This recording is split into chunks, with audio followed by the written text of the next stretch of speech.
बिस्मिल्लाहिर्रहमानिर्रहीम। शान रमज़ान। शाना वाला माहे रमज़ान बड़ा सोना है, रब्बुल आलमीन दा मेहमान बड़ा सोना है। सारिया महीने दा महीना सरदार है, मोमना नू सारा साल होंदा इंतजार है।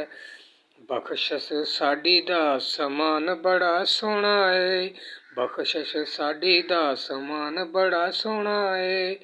इंदे विच नेकियां दा रेट वध वेंदा है, करो हिक नेकी रब लख च बणेंदा है। बख्शिश दा हुंदा ऐलान बड़ा सोना है, दिन रात कर सोना जिक्र अज़कारे, दिन रात कर सोना जिक्र अज़कारे। रोज़े रख तेनू होसी रब दा दीदारे, रखदा जो रोज़े इंसान बड़ा सोना है, रखदा जो रोज़े इंसान बड़ा सोना है।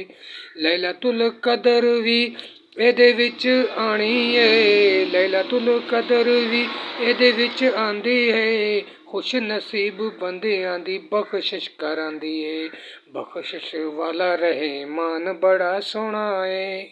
कैद विच कर घिनो सारे शैताने, आराम नाल रोज़े रखे सोना मुसलमान। मोमना दा अल्लाह निगहबान बड़ा सोना है, मोमना दा अल्लाह निगहबान बड़ा सोना है। नसीबां वाले आखरत दी कर दे तैयारी पे, रख दे ओ रोज़े तारक पढ़ दे तरावी पे। पढ़ दे तरावी कुरआन बड़ा सोना है, पढ़ दे तरावी कुरआन बड़ा सोना है।